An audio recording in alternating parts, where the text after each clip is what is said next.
Cinema হলে এসেছিলাম আমি মাথায় ওড়না টোড়না দিয়ে, কেউ জানে না, আজকে বললাম। সব সময় ঈদে ঘুম থেকে উঠেছি, নতুন কাপড় পরেছি বা সেমাই রান্না করেছি বা আম্মুর হাতের খাবার খেয়েছি। ঈদের দিন মাংস দিয়েছি মানুষকে, বিকজ আমার কাছে মনে হয়েছিল যে মানুষের অনেক দোয়া আছে আমার আমার জীবনে। ঈদুল আজহায় মুক্তি পাওয়া মেগাস্টার শাকিব খানের রকস্টার সিনেমা নিয়ে ইতিমধ্যে আমরা দর্শকের উন্মাদনা দেখতে পেয়েছি এবং সময়ের সঙ্গে রকস্টার কিভাবে দর্শকের মনে জায়গা করে নিচ্ছে সেই বিষয়টি কিন্তু আমরা নিয়মিত আপনাদেরকে দেখানোর চেষ্টা করছি।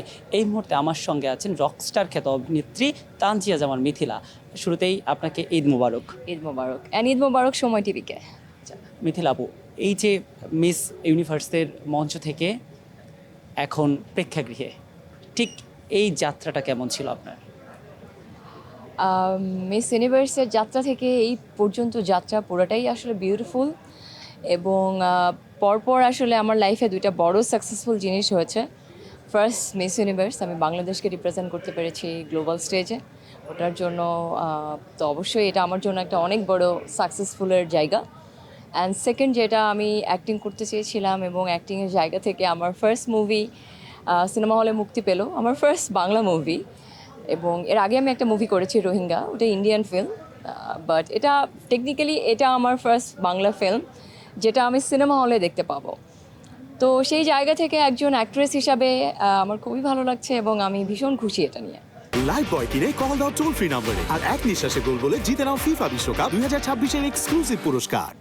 আপু, আমরা তো রকস্টার নিয়ে আপনার অনেক অভিজ্ঞতা ইতোমধ্যে জেনে ফেলেছি এবং রকস্টারে কেমন প্রতিক্রিয়া পেয়েছেন সেই বিষয়ে আমরা জেনেছি, কিন্তু এবার একটু ভিন্ন বিষয় জানতে চাই, যেটা হচ্ছে আমরা বলিউড থেকে শুরু করে আন্তর্জাতিক অঙ্গনের কথা যদি চিন্তা করি, মিস ইউনিভার্স বা মিস ওয়ার্ল্ড থেকে যারা আসলে আসে তারা সেই ইন্ডাস্ট্রিটাতে লিড করে এবং তাদের যাত্রাটা আমরা দেখি কতটা রাজকীয় বেশে থাকে। সেই জায়গা থেকে আপনাকেও তো আমরা শুরু থেকেই সেভাবে পাচ্ছি, কিন্তু এই সিনেমা নিয়ে আপনার ভাবনাটা কি? সিনেমা নিয়ে যদি আমার ভাবনা বলি, আমি একজন প্রপার অ্যাক্ট্রেস হতে চাই। নট অনলি যে আমাকে দেখতে ভালো লাগবে বা আমি কমার্শিয়াল হিরোইন হব, অবশ্যই কমার্শিয়াল ফিল্মও আমি করব, বাট কমার্শিয়াল ফিল্মের সাথে আমার মেইন ফোকাসটা আসলে অ্যাক্টিং। আমি অ্যাক্টিংটা ভালো করে ঠিকভাবে করতে চাই। তো এটার জন্য আপনারা দোয়া করবেন আমি যেন ভালো অ্যাক্ট্রেস হতে পারি। যেহেতু এবার ঈদে আপনার প্রথম বাংলা সিনেমা মুক্তি পেল, তার মানে এই ঈদটাও আপনার জন্য একটু আলাদা ছিল। তো একটু জানতে চাই এবার ঈদটা কেমন কেটেছে এবং এবার ঈদটা আপনার জীবনে কতটা বিশেষ হয়ে এসেছে?